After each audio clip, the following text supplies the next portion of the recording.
မင်္ဂလာပါ Smart English ကနေကြိုဆိုပါရစေဒီနေ့ဒီဗီဒီယိုမှာတော့ကျွန်တော်က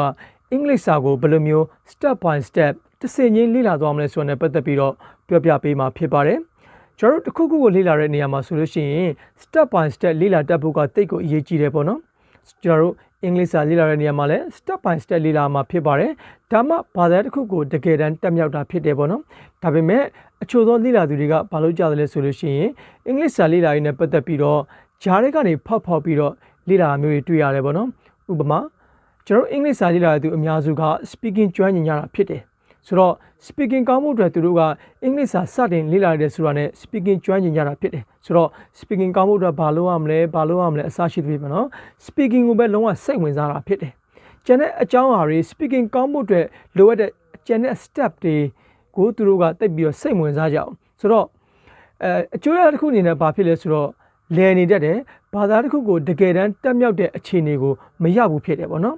်ဒါကြောင့်မလို့ကျွန်တော်တို့ဘာသာတစ်ခုကိုလေ့လာတဲ့နေရာမှာ step by step တစ်ဆင့်ချင်းသွားဖို့ကတိတ်ကိုအရေးကြီးပါတယ်ဒါကြောင့်ဒီနေ့ဒီဗီဒီယိုမှာကျွန်တော်ကအင်္ဂလိပ်စာကိုဘယ်လိုမျိုးစနစ်တကျတစ်ဆင့်ချင်းစီလေ့လာသွားမလဲဆိုတာနဲ့ပတ်သက်ပြီးတော့ sharing လုပ်ပေးမှာဖြစ်ပါတယ်ဒီနေရာမှာကျွန်တော်အချက်၃ချက်နဲ့ပြောမှာဖြစ်တယ်ပေါ့နော်အဆင့်၃ဆင့်Okay အဲ့ဒီအဆင့်အသုံးဆင့်ကိုတစ်ဆင့်ကြီးဒီလေ့လာသွားမယ်ဆိုလို့ရှိရင်အင်္ဂလိပ်စာမတက်စရာအကြောင်းလုံးဝကိုမရှိဘူးပေါ့နော်ဆိုတော့လုံးဝတက်ပါတယ်ဆိုတော့ဒီအဆင့်တွေကို step by step လေ့လာသွားဖို့ပဲလိုတာဖြစ်တယ်ပေါ့နော်ဆိုတော့ကျွန်တော်တို့အင်္ဂလိပ်စာစတင်လေ့လာပြီးဆိုတာ ਨੇ ပထမဆုံးလုပ်ရမယ့်အချက်ကပါလဲဆိုတော့ vocabulary လေ့လာဒါလုံးဝ beginner level အတွက်ဖြစ်တယ်ပေါ့နော်ဒါပေမဲ့အချို့သောသူတွေကအင်္ဂလိပ်စာစတင်လေ့လာတဲ့နေရာမှာသူတို့က grammar ကိုစတင်ပြီးလေ့လာတယ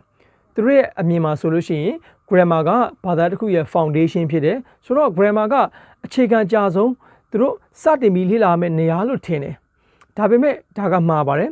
grammar ထက်အခြေခံကျတာရှိတယ်ဒါကဘာလဲဆိုတော့ vocabulary ဖြစ်တယ်ကျွန်တော်ဝါဟာရရဲ့အဓိပ္ပာယ်ကိုအရင်ဆုံးကျွန်တော်တို့ကသိအောင်လုပ်ရမှာဖြစ်တယ်ဒါမှကျွန်တော်တို့ကအင်္ဂလိပ်စာနဲ့ပို့ပြီးတော့ကျွမ်းဝင်လာမှာဖြစ်တယ်နော်ကျွန်တော် vocabulary ရဲ့အဓိပ္ပာယ်ကိုသိရမယ်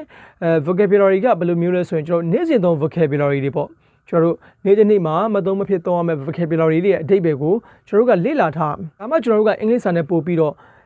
ရင်းနှီးလာမယ်ကျွမ်းဝင်လာမယ်ပေါ့နော်ဆိုတော့ vocabulary ကိုဘယ်လိုလေ့လာမလဲ vocabulary ကိုလေ့လာတဲ့နည်းတွေကတော့အများကြီးရှိတယ်ကျွန်တော်ပထမချက်အနေနဲ့ dictionary ပေါ့နော် dictionary ကနေပြီးတော့ကျွန်တော် vocabulary ရဲ့အဓိပ္ပာယ်တွေကိုကျွန်တော်တို့ကြက်လို့ရတယ်မှတ်လို့ရတယ်ဒါ vocabulary နေ့စဉ်သုံး vocabulary တွေပေါ့နော်ဒါမျိုးကိုမှတ်လို့ရတယ်နောက်တစ်နည်းအနေနဲ့ကျွန်တော်တို့ music တွေ movie တွေကြည့်တဲ့အခါမျိုးပေါ့နော်ဒါမျိုးမှာဆိုလို့ရှိရင် music ဆိုလဲတချင်းစာသားတွေတဲကvocabulary တွေကိုကျွန်တော်တို့မှတ်လို့ရတယ် okay ဒါမျိုးတွေမှတ်လို့ရတယ်ပေါ့နော်နောက်ထပ်အကောင်းဆုံး vocabulary လေ့လာတဲ့နည်းကဘာလဲဆိုတော့ idiom နဲ့ slang တွေကိုလေ့လာတ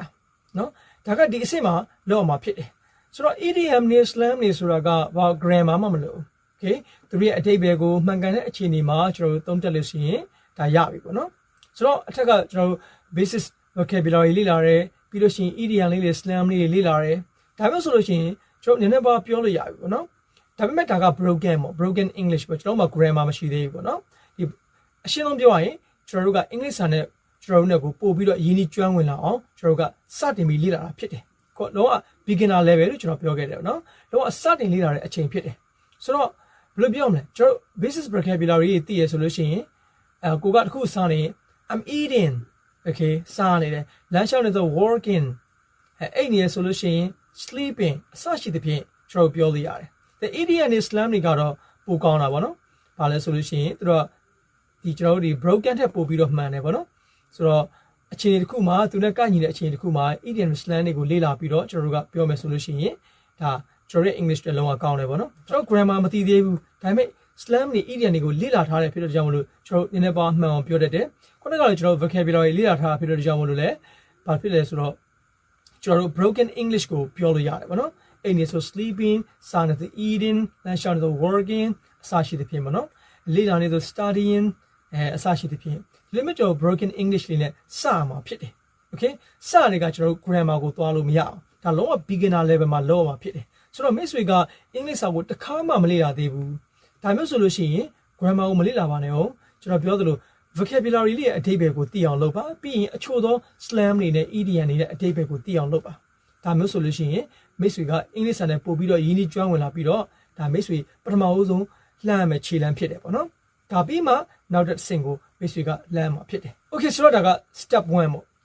ဆိုတော့ step 2ကဘာလဲဆိုတော့ grammar ဒါက intermediate level okay ခုနက beginner ပေါ့နော်အခုက intermediate level intermediate level မှာ grammar စပြီဆိုတော့ကျွန်တော်တို့အထက်ကbasic vocabulary နဲ့ idiom တွေသိပါပြီဒါကကျွန်တော်တို့က broken english လို့ပြောခဲ့တာဖြစ်တယ်ဒါပေမဲ့အခု grammar ကိုစတင်လေ့လာတော့မှာဖြစ်တယ် step 2မှာဘာဖြစ်လဲဆိုတော့ grammar ဆိုတာကကျွန်တော်ရဲ့စာကြောင်းတွေကိုအခြားသူတွေနားလည်အောင်အခြားသူတွေရဲ့စာကြောင်းတွေကိုကျွန်တော်တို့နားလည်အောင်ပြုပြင်ပေးတဲ့အရာဖြစ်တယ်ဆိုတော့အရှင်းဆုံးပြောရရင်ကျွန်တော်တို့ပြောတာတွေကိုပို့ပြီးမှန်ကန်အောင်ထိန်းညှိပေးတဲ့အရာဖြစ်တယ်ဆိုတော့ grammar ကိုဒီအဆင့်မှာလေ့လာရမယ် intermediate level မှာ grammar ကိုစတင်လေ့လာရမှာဖြစ်တယ်ဆိုတော့ grammar ကိုစတင်လေ့လာတဲ့ရွေးချက်ကဘာလဲဆိုတော့ being understood ဘာလဲဆိုတော့နားလည်အောင်ကိုကလည်းနားလည်ရမယ်ကိုပြောတာကိုလည်းသူများကနားလည်ရမယ်ကိုရေးတာကိုလည်းသူများနားလည်ရမယ်အရှင်းဆုံးပြောရရင်မှန်အောင်ပေါ့နော် English ဘာစကားကိုသုံးတာမှန်အောင်အထက်ကစင်ကမှန်သေးဘူး broken ပဲရှိသေးတယ် okay ကိုဘန်ကိုလဲသလိုပြောတာဒါပေမဲ့ grammar ကိုစတင်လေ့လာတဲ့အခြေအနေမှာဆိုလို့ရှိရင် English ကမှန်လာပြီပို့ပြီးတော့တိကျလာပြီပေါ့နော်အဲ့ဒီအဆင့်ကိုရောက်လာကိုက intermediate level လောက်ကိုရောက်လာပြီဆိုတော့ဒါမျိုးဖြစ်ရတော့မယ်ဆိုတော့ဘာလုပ်မလဲကိုပြောတာကိုနားလည်အောင်ကိုရေးတာကိုနားလည်အောင်လုပ်မယ်သူများကရေးတာကိုလည်းနားလည်အောင်လုပ်မယ်ဆိုတော့ဒီ grammar လေ့လာတဲ့အပိုင်းမှာဘာတွေပါမလဲဆိုလို့ရှိရင် reading တို့ writing တို့ပါမယ်ဆိုတော့ reading တို့ writing ကဘာလဲဆိုတော့ grammar နဲ့ကတွဲနေတာဖြစ်တယ်ပေါ့နော်ဆိုတော့ grammar လေ့လာတဲ့နေရာမှာ reading တို့ writing တို့ဆိုတာလုံးဝအရေးကြီးတဲ့အပိုင်းတွေဖြစ်တယ်စာအုပ်တွေဖတ်တဲ့နေရာမှာကျွန်တော်ရဲ့ grammar rule တွေနဲ့ပတ်သက်ပြီးကျွန်တော်ရဲ့နားလည်မှုကပို့ပြီးတော့တိုးတယ်စာရေးတဲ့အခါမှာလည်း grammar rule တွေကို practical နည်းရကျွန်တော်တို့ကရေးနေတာဖြစ်တဲ့ကြောင့်ကျွန်တော်ရဲ့ understanding ကအရန်ကိုတိုးတက်တာဖြစ်တယ်ဆိုတော့ဒီအဆင့်မှာကျွန်တော်ကစာအုပ်တွေကိုစပြီးဖတ်တဲ့အခြေအနေရောက်ပြီပေါ့နော်စာအုပ်တွေဖတ်မယ် story တွေဖတ်မယ်အခုကျွန်တော်တို့ English နဲ့ပတ်သက်တဲ့မြင်သမျှကိုကျွန်တော်ကဖတ်ရမယ့်အခြေအနေရောက်ပြီကိုက intermediate level လောက်ကိုရောက်လာပြီ okay ဆိုတော့ဒါကမိတ်ဆွေလောက်ရမယ့်အရာပဲ intermediate level မှာ grammar ကိုလေ့လာမယ်ဘာလုပ်ရမလဲစာအုပ်တွေဖတ်ရမယ် grammar rule တွေလေ့လာရမယ်ပြီးရင်စာရေးရမယ် okay အချို့ကကျတော့စာဖတ်တယ်ဟုတ်တယ်စာရေးတဲ့အကျင့်ကိုမရှိဘူးဒါပေမဲ့စာရေးရမယ်ဒါမှ English နဲ့ပတ်သက်ပြီးတော့ပို့ပြီးနားလည်မယ်ကိုယ့်ရဲ့ written skill ကလည်းတိုးတက်လာမှာဖြစ်တယ်ဒီ intermediate level မှာဒါတွေလိုတယ်ပေါ့နော်ဆိုတော့ step 2အနေနဲ့ intermediate level မှာ grammar ကိုစတင်လေ့လာမှာဖြစ်ပါတယ်ဒါက step 2ပေါ့နော်အခုနေတဲ့နောက်ဆုံး final step 3 English စာလေ့လာတဲ့နေရာမှာနောက်ဆုံးအဆင့်ပေါ့နော်ဒါက advanced level အတွက် okay ကျွန်တော် beginner intermediate advanced ဆိုပြီးတော့၃မျိုးခွဲပြီးတော့ step တွေကိုခွဲထားတာဖြစ်တယ်အခု advanced level မှာကျွန်တော်တို့လုပ်ရမယ့်အချက်ကဘာလဲဆိုတော့ speaking okay advanced level ကိုရောက်လာပြီဆိုရင် speaking တွေလေ့လာရတော့မယ်ဆိုတော့အခု speaking ကကျွန်တော်တို့အထက်က beginner level မှာပြောတဲ့သမင်းစားရည်တော့ broken speaking နဲ့မတူတော့ဘူး grammar ကိုလေ့လာပြီးဆိုတော့ speaking ကပို့ပြီးတော့တိကျလာပြီးမှန်ကန်လာပြီး native speaker တွေပြောတာကိုနားလည်လာပြီး native speaker တယောက်လိုအတက်နိုင်ဆုံးပြန်ပြောလာနိုင်ပြီပေါ့နော်ဒါမျိုးကိုလေ့လာရမှာဖြစ်တယ်ဒီ speaking ကိုလေ့လာရမယ်ဒီ advanced level ကဏ္ဍမှာဆိုရင်ဘာတွေပါလဲဆိုတော့ listening ပါတယ် okay ကျွန်တော်နားထောင်မယ်လေ့ကျင့်ရလုပ်ရမယ်ကျွန်တော်သချင်းတွေနားထောင်ရမယ်ပြီး podcast တွေနားထောင်ရမယ် YouTube video တွေကြည့်မယ် movie တွေကြည့်မယ်တက်နိုင်တယ်များပေါ့နော်ကျွန်တော်တို့ listening အတွက်အများကြီးအထောက်အကူပြုမဲ့အရာတွေကိုကျွန်တော်လုပ်ရမယ်နောက်တစ်ခုအနေနဲ့ grammar လိုပဲ being understood okay ကျွန်တော်နားလည်ဖို့လိုအပ်တယ်ကျွန်တော်တို့ပြောတာကိုတစ်ဖက်လူနားလည်ဖို့လိုအပ်တယ် okay grammar လိုပဲပေါ့နော်ကျွန်တော်ရေးတာကိုတစ်ဖက်လူနားလည်ဖို့လိုအပ်တယ်ဒီ speaking မှာလည်းကျွန်တော်တို့က grammar ကိုသိသွားပြီးမှ speaking ကိုလာဖြစ်တဲ့ကြောင့်မလို့ကျွန်တော်တို့ရဲ့ foundation ကခိုင်းနေပြီဆိုတော့တစ်ဖက်သားကိုပြောတာကိုနားလည်အောင်အတက်နိုင်ဆုံးကျွန်တော်တို့ကပြောဖို့လိုအပ်တယ် okay ဆိုတော့သူများပြောတာကိုလည်းနားလည်ရမယ်ဒါက listening ပိုင်းလေ့ကျင့်တဲ့အထက်မှာပါတယ်ပေါ့နော်ဆိုတော့ listening လေ့ကျင့်နေဆိုတာသူများကပြောတာကိုနားလည်ဖို့နော်ပြီးရင်ကိုပြောတာကိုလည်းသူများကနားလည်အောင်အတက်နိုင်ဆုံးအရှင်းဆုံးနဲ့အမှန်ကန်ဆုံးပြောရမယ် okay ဒါမှကျွန်တော်ရဲ့ speaking ကစကားပြောရဆိုတာကအဓိကအားဖြင့်သူ့ရဲ့ရွေးချက်ကcommunication ပဲတယောက်တည်း communicate လုပ်နိုင်တာလူနှစ်ဦးစကားပြောရဆိုရင်တဦးပြောတာကိုတဦးနားလဲမှဒါလူနှစ်ဦးက communicate လုပ်လို့ရတာဖြစ်တယ်အဲ့ဒီသဘောပဲပေါ့နော် speaking လေ့လာတဲ့နေရာမှာလည်းစကားပြောတဲ့နေရာမှာကိုပြောတာကကျွန်တော်တို့ဒါအရှင်းဆုံးနဲ့အမှန်ကန်ဆုံးတစ်ဖက်လူနားလည်ရအလွယ်ဆုံးဖြစ်နေရမယ်တစ်ဖက်လူပြောတာကိုလည်းကျွန်တော်တို့ကအတက်နိုင်ဆုံးနားလည်နိုင်နေရမယ်ဒါကြောင့် listening ကိုများများလေ့ကျင့်ဖို့လိုအပ်တယ်ပေါ့နော်ဒီ speaking ကဏ္ဍမှာဒါအဆင့်နေဖြစ်တယ်ပြီးလို့ရှိရင်နောက်ဆုံးအနေနဲ့ဒီ speaking မှာပါတာကဘာလဲဆိုတော့ pronunciation လုံးဝအရေးကြီးတဲ့အပိုင်းဖြစ်ပါတယ်ဒါပေမဲ့အချို့သောသူတွေကဒါကို neglect လုပ်ထားတယ်နော်ဆိုတော့ pronunciation ကိုသိပ်ပြီးအရေးကြီးရလို့မထင်ဘူးဒါပေမဲ့ pronunciation အတန်အတွက်ပိုင်းကလုံးဝအရေးကြီးပါတယ်ဆိုတော့ speaking ခုနကျွန်တော်ပြောသလိုအတက်နိုင်ဆုံးရှင်းလင်းပြောမယ်ပေါ့နော်အတန်တော့မမှန်လဲအရှင်းဆုံးပြောလို့ရှိရင်ရတယ်ကျွန်တော်တယောက်ကသူလည်းနားလဲကိုယ်လည်းနားဆိုရင်အဆင်ပြေတယ်ဒါပေမဲ့ pronunciation ပိုင်းဒါဒီအဆင့်နှစ်ဆင့်ကိုကြော်သွားပြီဆိုလို့ရှိရင် pronunciation အတန်တော့ကောင်းဖို့အတန်တွေရဲ့အလုပ်လုပ်ပုံ okay ဒါတွေကိုသိဖို့လိုအပ်တယ် okay ဒါတွေကိုသိရမှာဖြစ်တယ်ဆိုတော့ pronunciation ပိုင်းကိုတွားရတဲ့နေရာမှာလေ့လာမှာက IPA ဖြစ်တယ်နော်ဒါအမြင့်ဆုံးပိုင်းပဲ IPA ကိုကျွန်တော်လေ့လာမှာဖြစ်တယ် IPA ရဲ့အရှေ့ကောက်က International Phonetic Alphabet ပေါ့နော်အတန်တွေရဲ့အလုပ်လုပ်ပုံ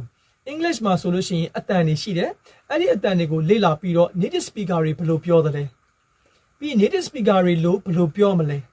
native speaker တွေပြောတာကိုပို့ပြီးတော့နားလဲတယ်ကိုကအတန်တွေရဲ့အလုပ်လုပ်ပုံကိုသိတယ်ပြီး native speaker တယောက်လို့ပို့တူအောင်ပြောနိုင်တယ်ဘာလို့ကိုကအတန်တွေရဲ့အလုပ်လုပ်ပုံကိုသိတယ်ဆိုတော့ဒါကလည်းလုံးဝအရေးကြီးတဲ့အပိုင်းဖြစ်တယ်ပေါ့နော်ဒါပေမဲ့အချို့လူတွေကျွန်တော်ပြောလို့ပေါ့နော် pronunciation ကိုတိတ်အရေးမကြီးဘူးလို့ထင်တယ်ကိုကဗမာတယောက်ပဲကွာဗမာအတန်တွေရှိတာပဲ native speaker တယောက်လို့တူစရာမလိုပါဘူးလို့ပြောကြတာရှိတယ်မှန်ပါတယ်ဒါလုံးဝမှန်တယ်လက်သင့်ခံတယ်ပေါ့နော်ဒါပေမဲ့အတန်တွေကောင်းကောင်းနဲ့ပြောရမယ်ကျွန်တော်တို့အင်္ဂလိပ်စာကြည့်လာဆိုတော့အမြင့်ဆုံး level ကိုသွားဖို့ပဲဟုတ်တယ်မလားဆိုတော့ကျွန်တော်တို့အကောင်းဆုံးဖြစ်အောင်အင်္ဂလိပ်စာလေ့လာနေတဲ့ပတ်သက်ပြီးအကောင်းဆုံးဖြစ်မဲ့ level တစ်ခုကိုကျွန်တော်တို့သွားရမယ်အတန်တွေကောင်းကောင်းနဲ့စကားပြောနိုင်တဲ့အထီကိုကျွန်တော်တို့ native speaker တယောက်လို့ပေါ့နော်အတန်တွေကောင်းကောင်းနဲ့စကားပြောနိုင်တဲ့အခြေအနေထိရောက်အောင်ကျွန်တော်တို့ကလေ့ကျင့်ရမှာဖြစ်တယ်ဆိုတော့ IPA ကိုမဖြစ်မနေလေ့လာဖို့လိုအပ်တယ်ဆိုတော့ကျွန်တော်ထပ်ပြောပါမယ်နော် IPA ကိုလေ့လာရဆိုရင်မိတ်ဆွေရဲ့ listening အတွက်ကိုကျွန်တော်တို့ speaking အတွက်ကိုပို့ပြီးတော့ကောင်းတာဖြစ်တယ်ဆိုတော့ဒီ speaking ကဏ္ဍမှာဆိုရင်ဒါ pronunciation ကလာလုံးဝနောက်ဆုံးပေါ့နော်ဒီအတန်တော်ပိုင်းကိုလည်းလေ့လာမှာဖြစ်တယ် okay ဆိုတော့ဒါကအင်္ဂလိပ်စာလေ့လာရေးနဲ့ပတ်သက်တဲ့အဆင့်30ပေါ့နော်ဆိုတော့ပထမတစ်ခုကဘာလဲ beginner level မှာ vocabulary လေ့လာမယ် idiom လေးတွေ slang လေးတွေလေ့လာမယ်ပြီး step 2 intermediate level မှာ grammar ကိုလေ့လာမယ် grammar လေ့လာနေမှာဘာတွေပါမလဲ reading နဲ့ writing တွေပါမယ်ပေါ့နော်ဒါ step 2မှာ step 3မှာဆိုလို့ရှိရင်ကျွန်တော် speaking မှာဆိုလို့ရှိရင်listening ပိုင်းတွေပါမယ် speaking ပိုင်းတွေပါမယ်ပြီးနောက်ဆုံးအနေနဲ့ကျွန်တော်တို့ pronunciation ဆိုတဲ့အတန်အတွက်ပိုင်းကိုလေ့လာတဲ့ကဏ္ဍတွေပါမယ်ဒီအဆင့်3ဆင့်ကိုလေ့လာမယ်ဆိုလို့ရှိရင်အင်္ဂလိပ်စာမတတ်စရာလုံးဝအကြောင်းမရှိဘူးပေါ့နော်ဒါကြောင့်မို့လို့ဒီအဆင့်3ဆင့်ကို step by step လေ့လာဖို့လိုအပ်တယ်ဆိုတော့မိတ်ဆွေညီနဲ့မိတ်ဆွေကအခုအင်္ဂလိပ်စာလေ့လာနေတယ်ဆိုလို့ရှိရင်ကိုယ့်ရဲ့ level ကဘယ်လောက်ရောက်ပြီလဲ beginner လားဒါမှမဟုတ်လဲ intermediate လားဒါမှမဟုတ် advanced လားမိတ်ဆွေကအင်္ဂလိပ်စာနဲ့ပတ်သက်ပြီးတော့တစ်ခါမှမလေ့လာသေးဘူးလားဒါဆို beginner level ကစမယ်ဒီလိုမှမဟုတ်ဘူးမိတ်ဆွေကအချို့သော vocabulary တွေသိတယ်grammar တော့မသိသေးဘူးဆိုရင်ဒီ intermediate level okay intermediate level grammar တွေကိုလေ့လာတဲ့အပိုင်းကနေစမယ်ဒါမှမဟုတ်မိတ်ဆွေက grammar လည်းသိတယ်basis vocabulary တွေသိရဆိုလို့ရှိရင် speaking ဘိုင်းကိုသွားရတော့မယ်အတန်ပိုင်းတွေကိုလေ့လာရတော့မယ် native speaker တွေပြောဖို့ဆိုဖို့တွေကိုလေ့လာရတော့မှာဖြစ်တယ် okay ဒီ step 3ခုကိုစနစ်တကျလေ့လာမယ် step by step သွားမယ်ဆိုလို့ရှိရင်အင်္ဂလိပ်စာတက်ဖို့အတွက်လုံးဝသေချာတယ်ပေါ့နော်ဒါကြောင့်မိတ်ဆွေညီနဲ့အင်္ဂလိပ်စာကိုတကယ်တမ်းတိုးတက်ခြင်းနဲ့ကျွမ်းကျင်ခြင်းနဲ့ဆိုရင်ဒီ step 3ခုကို step by step လေ့လာဖို့တိုက်တွန်းခြင်းပါတယ် okay ဒီဗီဒီယိုကဒီလောက်ပါပဲမိတ်ဆွေညီနဲ့ဒီဗီဒီယိုကိုကြိုက်နေတဲ့ဆိုရင်ကျွန်တော်ရဲ့ဗီဒီယိုလေးကို like and share လုပ်ခဲ့ပေးပါပြီးအခုလိုမျိုးအင်္ဂလိပ်စာနဲ့ပတ်သက်တဲ့ဘူးတူတာတွေကိုစဉ်ဆက်မပြတ်လေ့လာနိုင်ဖို့ကျွန်တော်ရဲ့ Smart English YouTube channel ကို subscribe လုပ်ခဲ့ပေးပါဗီဒီယိုကိုအဆုံးထိကြည့်ပေးတဲ့အတွက်ကြောင့်မလို့အရန်ကိုကျေးဇူးတင်ပါတယ်